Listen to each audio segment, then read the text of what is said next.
Karena ketika predikatnya berupa kata kerja, maka bisa jadi kata kerja membutuhkan objek atau kata kerja membutuhkan pelengkap.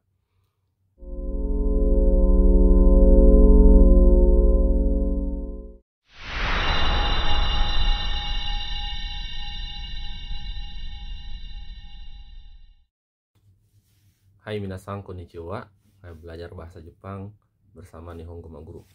Jadi sasaran audiens saya hari ini yaitu betul-betul yang nggak ada pemahaman terkait bahasa Jepang, atau bisa dibilang belajar bahasa Jepang dari nol. Nah, setiap orang memiliki versi belajar yang berbeda.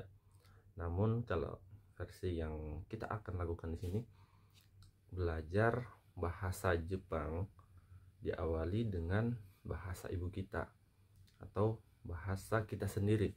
Karena untuk mempelajari bahasa yang lain, kita harus mengerti dulu bahasa kita, baru kita belajar bahasa orang lain. Intinya seperti itu.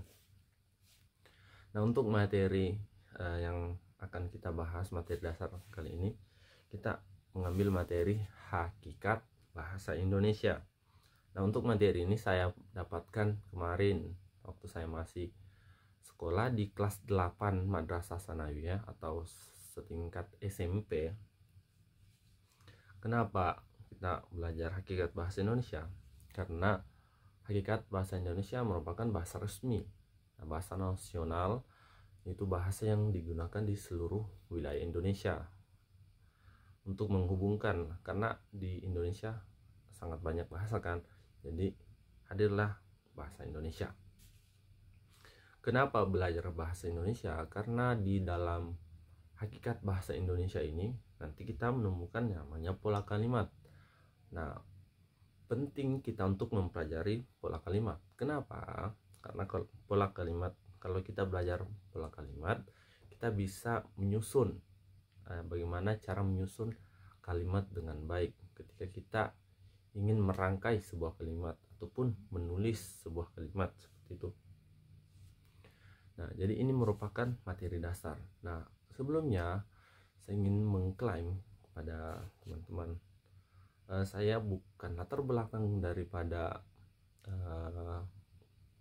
sastra bahasa Indonesia maupun bahasa Jepang, melainkan kalau bahasa Jepang saya belajar di LPK, dan juga bahasa Indonesia ini saya cari-cari sumber yang berkaitan dengan topik hari ini, dan ya belajar otodidak. Jadi ketika ada kesalahan atau kekeliruan, silahkan diberikan tanggapan atau dibenarkan.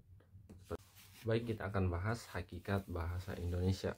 Hakikat bahasa Indonesia kemarin sudah kita bahas di dalam bentuk slide. Nah, yang pertama itu ada huruf. Nah, jadi bahasa Indonesia dan bahasa Jepang, nah, bahasanya aja beda, apalagi hurufnya pasti akan beda.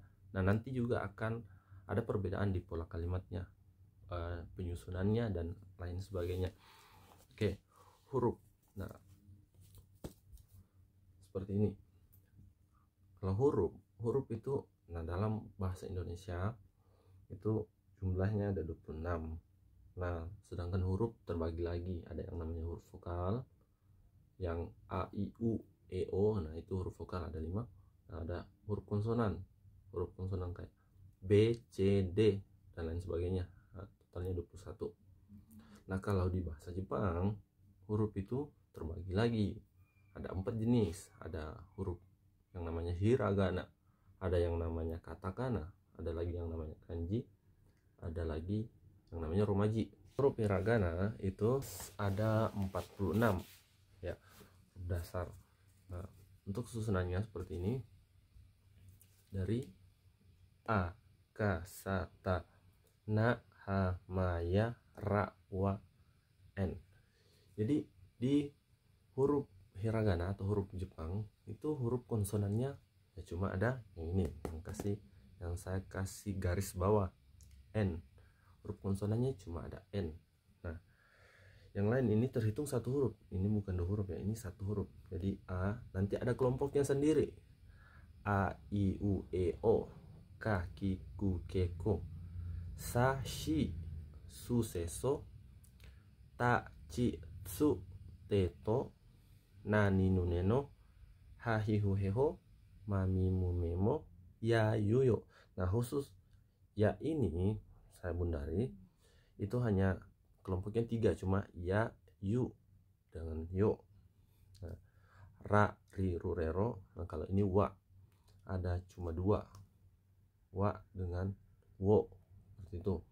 Nah, kalau ini huruf konsonan cuma sendiri, n, seperti itu.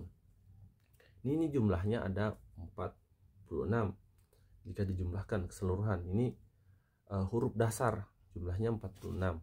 Kan tetapi ketika nanti huruf ini terbagi lagi, nantinya ada yang namanya dakuon. Nah, huruf dakuon itu biasanya seperti ini, ada kayak tanda kutip gitu. Nah, dalam bahasa Jepang itu disebutnya dengan tenten. Jadi fungsinya, jadi ini huruf K nanti dibacanya bukan K lagi ketika ada tentengnya, melainkan ga. Nah, maka kemudian muncul lagi kelompoknya huruf tersendiri, ga, gi, gu, ge, go. Nah, itu udah 5. Saya kasih tanda merah yang bisa dikasih tenten. Ini za, ada nanti ada juga namanya, kalau H nanti berubah lagi jadi ba, babi, bu, bebo, seperti itu. Dan satu lagi, oh ini kelewatan, ada ta. Jadi ada 4. Nah, jadi 4 ini dikali 5 kan, jadi tambah 20. Kalau ta itu berubah jadi da, itu perubahannya seperti itu. Nah, untuk materi daripada huruf ini nanti kita bahas di video yang lain, karena ini kita cuma mau membahas hakikat bahasa Indonesianya dulu. Selanjutnya adalah handakuong. Jadi yang dikasih bulatan-bulatan seperti ini di atasnya. Nah, nanti kelompok atau golongan daripada handakuong itu cuma ada di huruf H di hiragana dasar. Nah, ini kita hilangkan ya. Jadi tambahannya ada 5 lagi. Jadi ini berubah jadi H, menjadi pa, dan seterusnya. Selanjutnya ada bunyi yang namanya yon. Nah, kalau ini harus ada contoh, misalkan ya, yu. Dia posisinya seperti ini, kyo. Jadi nggak dibaca. Ini kan hurufnya, ini adalah huruf ki, hiragana ya, ki. Harusnya kan jadi kiyo, ini u, kiyo u. Tapi tidak dibaca seperti itu, melainkan ininya dihilangkan. Jadi cara membacanya cuman kyo. Nah, ini bacanya kyo. Ini fungsi daripada yon. Oke, selanjutnya kita belajar lagi yang huruf hiragana sokuon. Nah, sokun itu huruf su yang dikecilkan, jadi namanya su kecil. Nah, fungsinya apa? Fungsinya untuk menggandakan huruf konsonan yang ada di depannya. Nah, kalau di dalam hukum bacaan atau tajwid biasanya itu disebut dengan, nah biasanya su kecil ini kalau kita bawa ke bahasa Arab atau hukum bacaan Al-Quran itu fungsinya kayak seperti ini, tasjid. Jadi menggandakan huruf konsonan yang ada di depannya.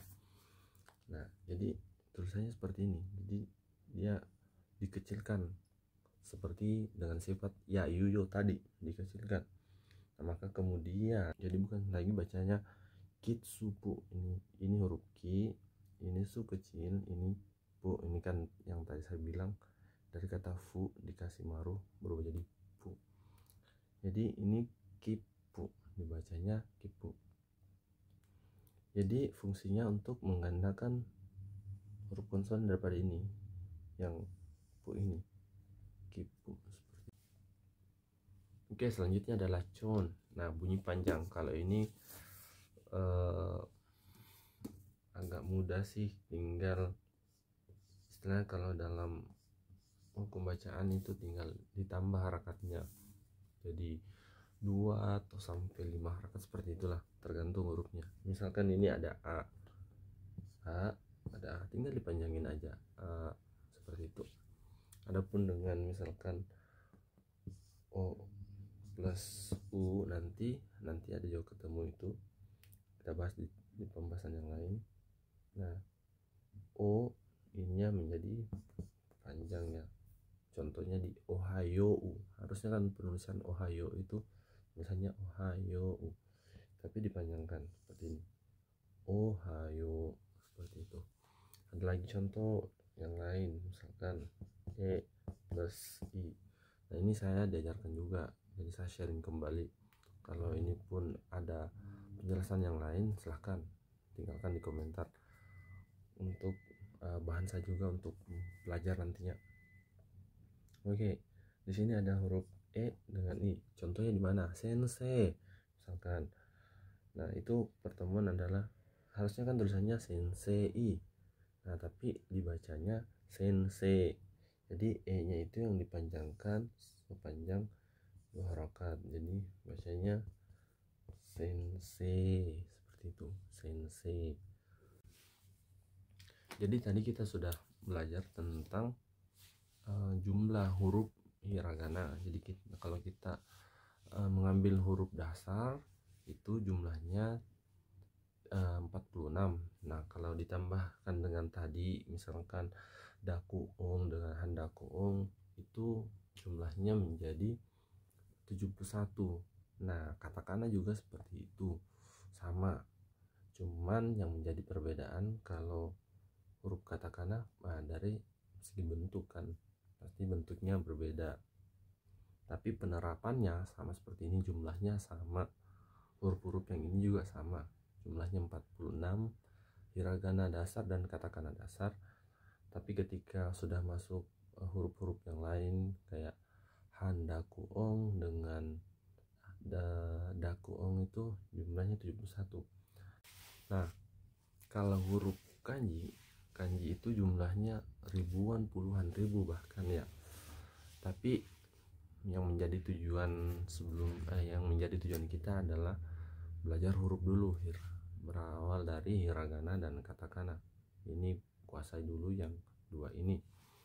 Nah, untuk kanji nanti perlahan teman-teman akan paham kanji itu hurufnya apa, tujuannya apa, kenapa ada huruf kanji, fungsinya apa, seperti itu.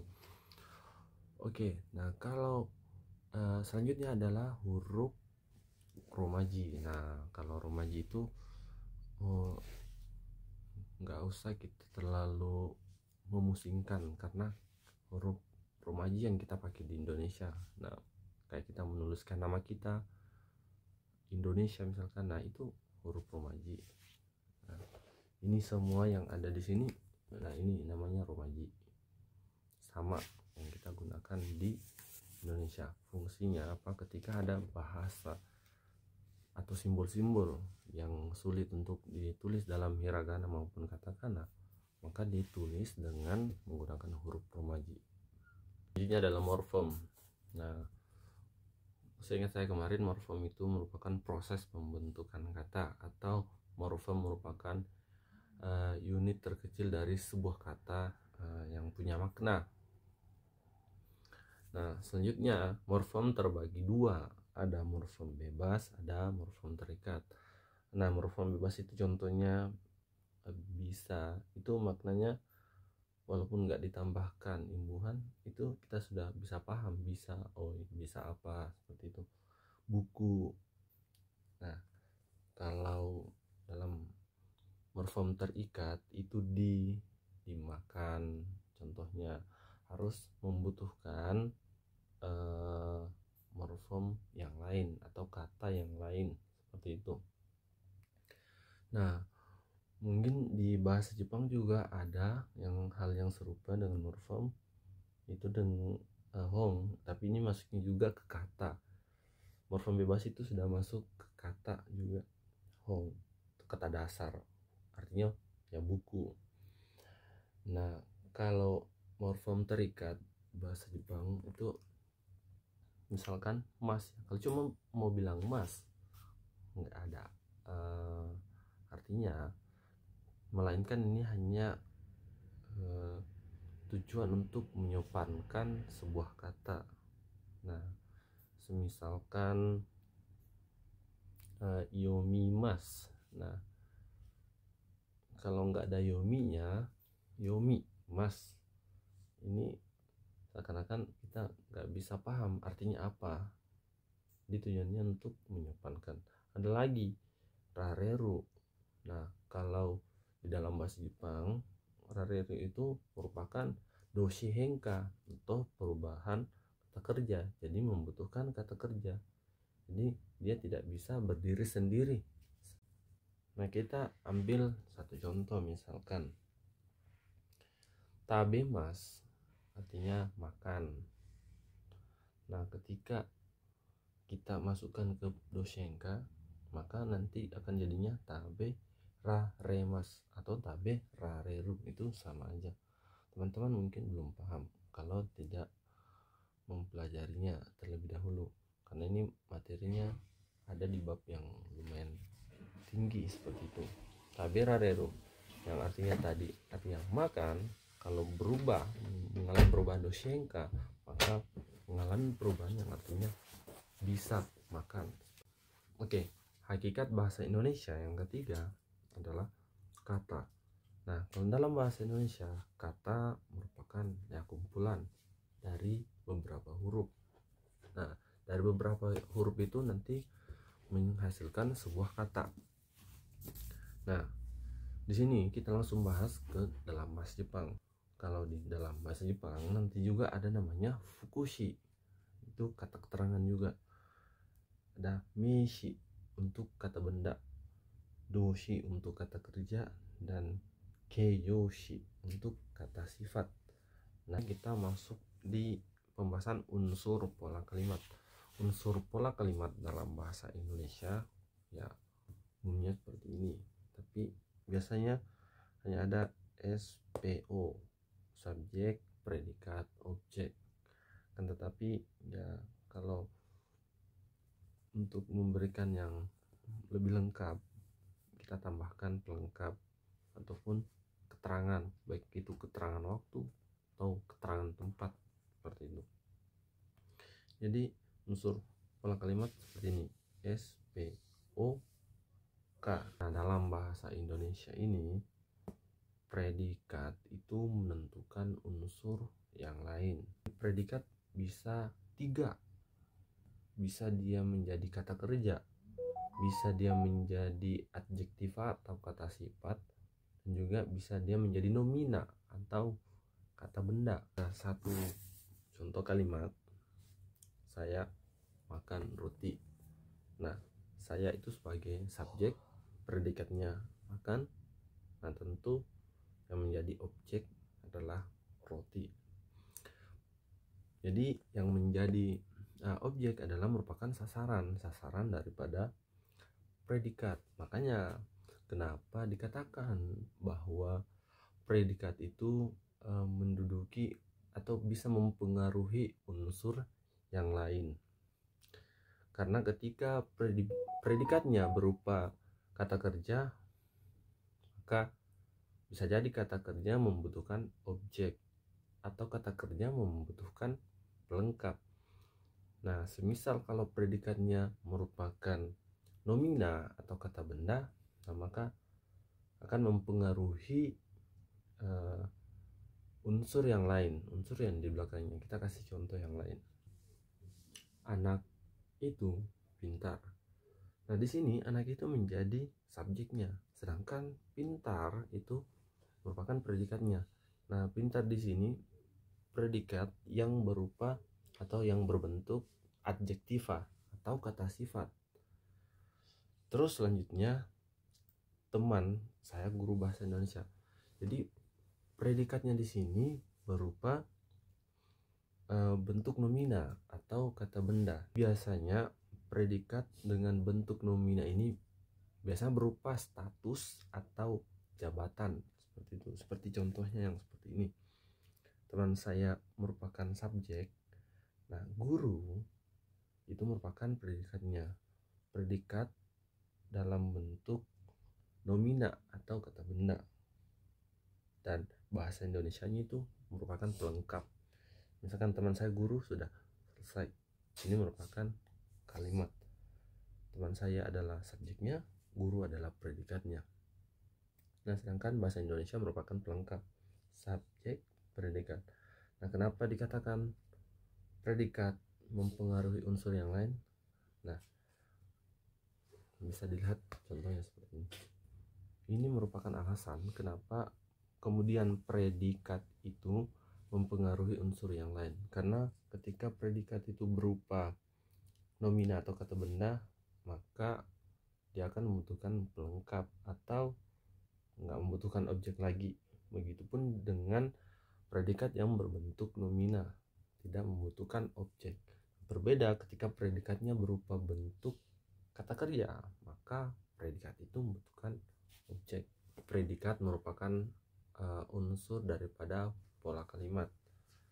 Nah, unsur utama predikat atau verba, atau kita sebutnya dengan kata kerja, unsur utama kan tadi predikat itu ada nomina, ada adjektiva, dan ada verba atau kata kerja. Tapi yang menjadi unsur utama daripada predikat itu adalah verba, kata kerja. Nah, dimana dia ada namanya verba dasar atau kata kerja dasar, makan, minum, tidur, dan sebagainya ini. Dan ada verba yang berimbuhan, misalkan membaca, membacakan. Nah, itu verba berimbuhan. Dan juga menjadi verba copula. Nah, kalau verba copula ini akan menjadi definisi, nanti dia akan menjadi adalah, merupakan. Di bahasa Indonesia ada copula yang bisa menjadi definisi, yang artinya adalah, merupakan.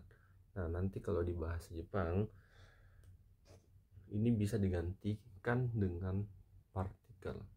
Yuk kita belajar bahasa Jepangnya. Oke, sekarang kita membedakan atau unsur pola kalimat dalam bahasa Indonesia dan bahasa Jepang. Nah, kalau dalam bahasa Indonesia pola kalimatnya SPO. Nah, sedangkan kalau di dalam bahasa Jepang S.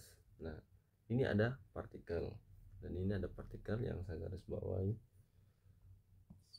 Ini sebagai objek dan ini predikatnya.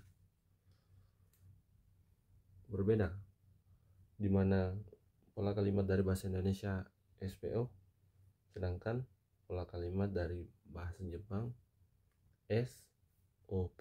Kebalik. Jadi watashi itu artinya saya, pang itu roti, tabemas itu makan. Nah, kenapa kita mempelajari hakikat bahasa Indonesia? Karena nanti kita bisa menentukan daripada partikel itu ketika kita mengetahui dia tergolong kata kerja, kata benda, atau keterangan. Maka dengan mengetahui jenis kata itu, kita bisa menentukan yang namanya partikel. Nah, terus dengan partikel wa yang ini itu untuk menandakan kalau ada subjek. Fungsi yang pertama untuk menandakan kalau ada subjek, dan fungsi selanjutnya untuk menentukan topik. Sekarang contoh selanjutnya adalah teman saya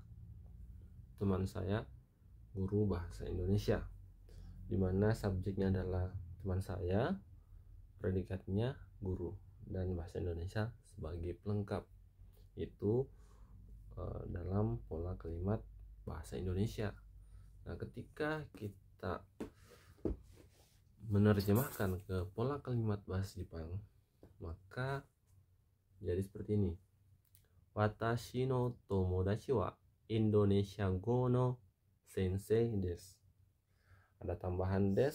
Des itu di sini tidak ada artinya, tapi hanya memberikan unsur penyopanan.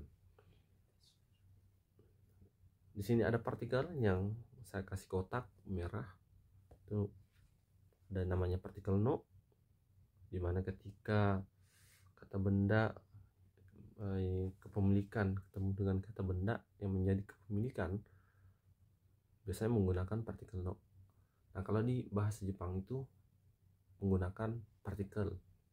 Jadi kenapa penting untuk mengidentifikasi bahwa dia masuk golongan kata apa, apakah dia kata benda atau dia kata kerja, karena ini yang penting nanti ketika kita menyisipkan partikel itu seperti apa.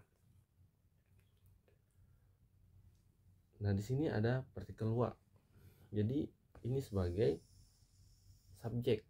Watashi no tomodachi ini subjek, tapi kenapa ada partikel no di sini?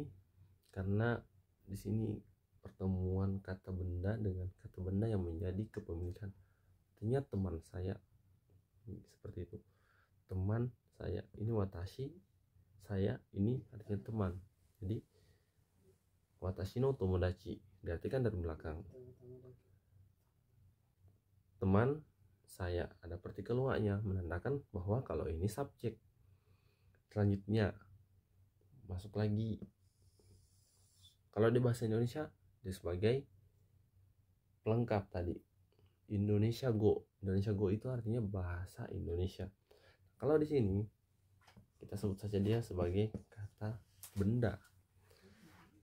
Nah, terus di sini ada kata benda lagi. Nah, maka kemudian ada partikel no di sini. Sensei, bahasa Indonesia. Seperti itu. Kurang lebih seperti itu. Nah, untuk hakikat bahasa Indonesia selanjutnya itu ada 5 paragraf dan 6 wacana. Nah, mungkin itu membutuhkan penjelasan yang lebih detail lagi, dan mungkin saya harus belajar lagi karena itu masuk yang namanya doke kalau di dalam bahasa Jepang. Nah, sedangkan doke saya juga masih bingung karena itu sudah panjang, ada banyak bentuk kata, ada banyak pola kalimat yang akan digunakan di situ. Dan ya mungkin pertemuan selanjutnya kita akan belajar tentang huruf terlebih dahulu.